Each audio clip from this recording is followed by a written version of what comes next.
sisters, brothers, fathers, mothers, to another one of my special wizard tales.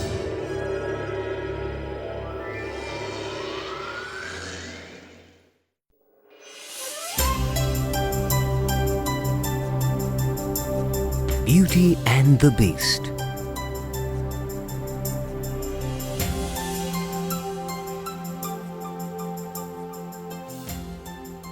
Long ago, a widowed merchant, Sir Dale Van Oxley, lived in a magnificent house in London with his 3 children.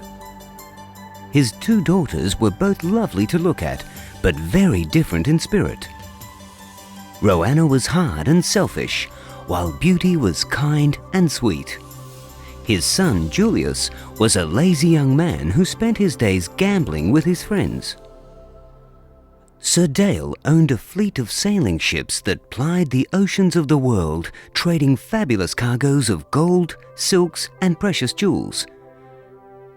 This had made him a wealthy man, but he didn't really care about money. Money isn't everything, you know. It's what you are that counts. I was lucky as much as anything else. It could all go tomorrow, you know. He told his children, and that was exactly what fate had in store for him. One day, as the family sat together in their fine drawing room, there was a knock at the door. The ship's chandler, Turkington, had some very bad news for Sir Dale. There's been a terrible, terrible storm. Reports are that all 3 of your ships have been sunk off the Ivory Coast, he said. Sir Dale had lost all his money in these ships. For Roanna, the news could not have been worse.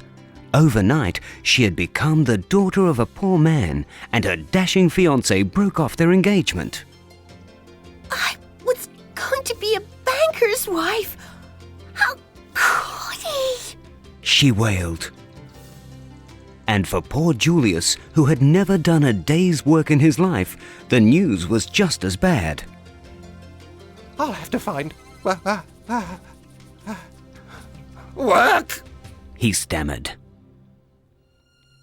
Within a few weeks, Sir Dale was forced to sell the house and all their fine things to pay his business debts.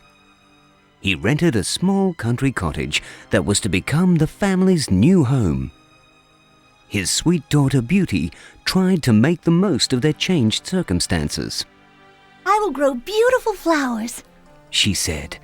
But for poor Julius and Roanna, it was not so easy. We can't live on soup, wailed Julius as they sat down to their humble meal. Meet the disgusting Van Porpers, sneered Roanna bitterly. Distressed by his children's unhappiness, Sir Dale's health began to decline. Then, some months later, he received some promising news. One of his ships had survived the storm and was due in port within 3 days. If enough cargo had survived, Sir Dale could sell it and buy back their old house. As he set off to meet the ship, he promised to buy each of his children a gift in London. Roanna wanted some fine silk for a new dress. Julius asked for a gold watch. But for gentle Beauty, it was enough to see her father in good spirits again, and she could think of nothing more that she wanted. You're a sweet girl, Beauty, like a flower. Flower? Of course. I'll buy you one. What about a beautiful red rose, eh? said Sir Dale. Sadly, fate had more bad fortune in store. When he reached London, Sir Dale found that his ship had been so badly damaged by the storm that it sunk before it could dock. My ship! I'm ruined, he cried. Heartsick and dazed, he turned his carriage for home, hardly noticing the gathering storm clouds that threatened to make it a very dangerous trip indeed. In the pitch-black night with heavy rain falling, Sir Dale took a wrong turn. Just when he thought nothing more could go wrong, a great flash of lightning sent the horses careering off the lonely road. It was a miracle that Sir Dale survived the crash, and for several hours he stumbled through the storm trying to find shelter. Just when all seemed lost, Sir Dale saw a large castle on the hill. Hello? Hello? Can anyone hear me? The huge wooden doors swung open. Inside, there was no one about, but it was as though an invisible host had been expecting Sir Dale. The candles were lit, and the vast dining table had been set for one, with a fine meal ready to eat. Ah, delicious. Oh dear. Grunted Sir Dale, eating hungrily. Leaving the great dining hall, he found himself in a large bedroom with the bed already made and turned down, as though someone was expecting him to sleep in it. Exhausted after his terrible ordeal, Sir Dale lay down between the silky sheets and fell into a deep sleep. When he awoke the next morning, Sir Dale found to his utter surprise that his mysterious host had considerately left a set of fine clothes for him to wear on his journey home. And beside his bed, there was a cup of hot chocolate for his breakfast. Seems wrong not to thank such a kind host, but if you can't find the host, what is one to do? Mused Sir Dale as he prepared to leave. So he decided to explore the gardens. Still no sign of his invisible host, but when he spotted a bed of exquisite red roses, he was reminded of the gifts he had promised his children. I'll take one home for dear Beauty. She'll be thrilled, he said to himself. As he picked the rose, the air was filled with a terrible noise, and a huge beast leapt down from the castle walls. The creature had a man's body, but an enormous, ugly animal's head, and a tail protruding from his fine clothes. Sir Dale cowered in fright. First you accept my hospitality, and then you steal from me. For that, you ungrateful thief, you must die, roared the hideous beast. I didn't steal for myself. It was for my lovely daughter. I couldn't afford to buy her one, sobbed Sir Dale. Very well, thief. I will grant you 3 months to send one of your daughters here to take your place of her own free will, declared the beast. Back in their little cottage, sweet-natured Beauty was waking from a night of strange dreams. At first she had tossed and turned, afraid for her family if her father returned empty-handed. As far as Julius and I are concerned, if Father doesn't return with his money, he needn't bother coming back, the hard-hearted Roanna had said when Sir Dale was gone. Her cruel words were ringing in Beauty's ears as she tried to fall asleep. Then, a great feeling of peace had suddenly come over her when a beautiful fairy appeared in her dreams. Do not be afraid, Beauty. Do not be afraid.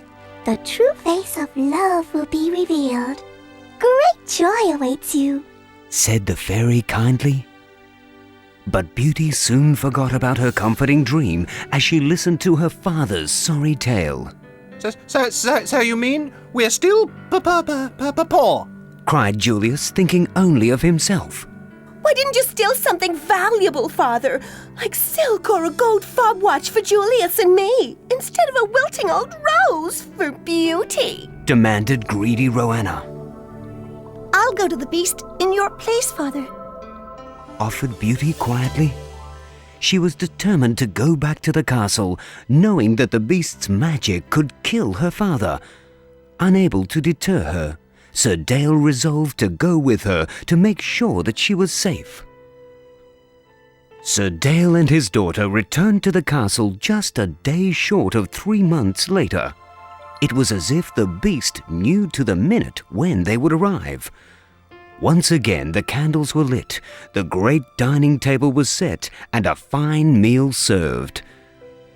When the hideous beast bounded into the room, Beauty was not afraid because she remembered the kind fairy from her dream. Do not be afraid. The true face of love will be revealed. Great joy awaits you, Repeated the fairy. You have chosen, of your own free will, to come here? Asked the beast. You may do with me what you wish, as long as my father may go free.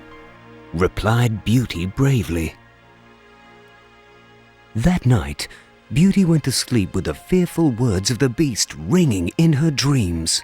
Say farewell to your daughter and leave this place forever, forever, forever, He had told Sir Dale.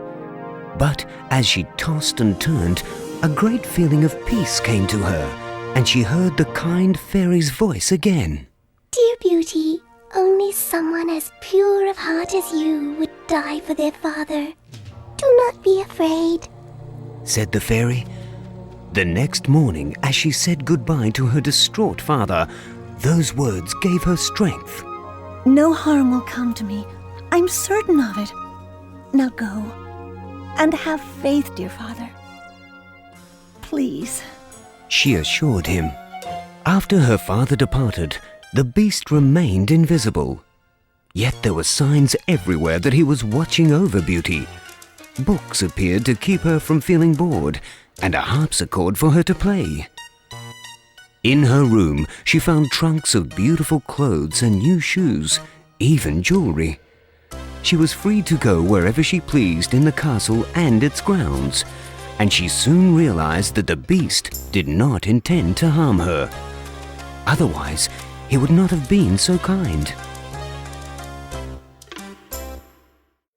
That night, while she was eating dinner alone, he appeared, and Beauty asked what she was to call him. I am Beast. Beast! Is that not obvious by my ugliness? He said sadly. The beast continued to treat Beauty with great kindness, and she began to forget about his hideous face and to appreciate his good heart. I want you to be happy here, Beauty. It would cause me pain if you were not. All of this is yours. If only you would marry me. Said the beast shyly. Poor Beauty was deeply moved by the beast's proposal, but she was too pure of heart to tell a lie. Please, dear beast, I cannot marry you. She said gently. Her answer had wounded him terribly, and it was not to be the last time either. Each evening for the next 3 months, Beast came to the dining hall with exactly the same proposal, and each time she was forced to turn him down. One night, the kindly fairy appeared in Beauty's dreams again to tell her that her father was pining for her. He will die unless you go to him as quickly as you can. She said urgently. The kindly beast could see that this news had caused Beauty great pain. He would allow her to visit her father on one condition. You must promise to come back in 8 days. There will be catastrophe if you fail to do so, he said. He gave her a golden ring to wear. On the 8th night, she must take it off and place it on her bedside table. Then she would be magically returned to the castle. Back at the little cottage, Sir Dale rallied when he saw Beauty. I thought you were dead, dear Beauty. I've something to live for again now. He gasped, but her brother and sister were not so pleased to see her. What are you doing here? You're meant to be dead! Sneered Roanna. Roanna had never come to terms with being poor, and now she was angry that she had to look after her ailing father. She became very jealous when a gift from Beast, a trunk of beautiful clothes and fine jewels, appeared at the end of her sister's bed. Beauty tried to give some of the lovely dresses to Roanna, but every time her sister took them, they magically reappeared in the trunk. With the return of his beloved daughter, Sir Dale's health began to improve, and within a few days he was up and about. Perhaps Beast will let me come again, as long as I return within the time, said Beauty to her father as they sat in the garden. Rowena and Julius were listening at the window. She won't go back on time. Come on, Julius. I've got an absolutely fatal idea for Beauty, said Rowena bitterly. From the 5th morning, something very strange began to happen. I've never apologized for my appalling behavior towards you, dear Beauty. Can't tell you how truly sorry I am, said Rowena sweetly. Awfully sorry for being a pig in that towards you. Stammered Julius. Suddenly, Rowena and Julius began behaving like perfect angels, and for the next 3 days the little family seemed happier than they had ever been. At dinner on the 8th night, Julius and Rowena begged Beauty to stay longer for her father's sake. I'm sure Beast wouldn't mind if you stayed just a little longer, my dear, said Sir Dale wistfully. Rowena's nasty plan had worked, and Beauty was caught in a terrible dilemma between loyalty to her family and her promise to Beast. She loved her family, but she had also begun to miss Beast. On the 8th night, place the ring on your bedside table, and you will return. Will return. She remembered Beast's instructions, but as she began to remove the ring, she remembered how much her father had enjoyed their last dinner together. Oh, if only your late mother was here to see it. And if only you weren't leaving us tonight, Beauty, he said sadly. Overcome with anguish, she left the ring on her finger and climbed into bed. She had chosen her family and hoped that dear Beast would understand and forgive her. Beauty fell into a troubled sleep, and the kindly fairy appeared to her once more. Hear the voice of Beast, alone in his pain at his castle tonight. Catastrophe, Beauty. There is catastrophe. She didn't sleep another wink that night, knowing that by wickedly breaking her promise, she had caused Beast great pain. His pain became her pain, and it became almost too much to bear. At that moment, she realized that she had come to love him. A deep sense of foreboding overcame her, and she quickly placed the ring on her bedside table. Back in the castle, Beauty could find no sign of Beast. She called his name frantically as she ran from her bedroom to the great hall. She cried again and again. Then, looking out the windows towards the rose garden, she saw him lying on the ground, clutching a single red rose and moaning in great pain. When she reached him, she saw that he was dying. This was the catastrophe that he had warned her of, and she had caused it. Oh, please, Beast, speak to me, she sobbed. When you did not come last night, Beauty, my heart burst with grief. I die happy. Now that I have seen you again, he whispered weakly. When she heard those words, poor Beauty thought her heart would burst with grief. I will marry you and mend your broken heart. Oh, Beast, I have grown to love you, she sobbed desperately. As she spoke these words and kissed his lips, there was a flash of pearly light, and at her feet, instead of the Beast, lay a handsome young man. You've saved my life, Beauty. An evil spirit placed a curse on me that could only be broken by love from someone as sweet and pure of heart as you, Beauty," said the prince gratefully. Beauty had seen the true face of love behind the mask of ugliness, just as the fairy had predicted.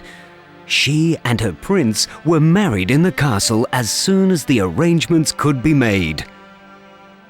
Afterwards, the prince restored Sir Dale's fortune and he returned to live in his old house in London. But there was one condition, that Roanna and Julius remain behind in the country for 1 whole year as punishment for the unworthy way they had behaved.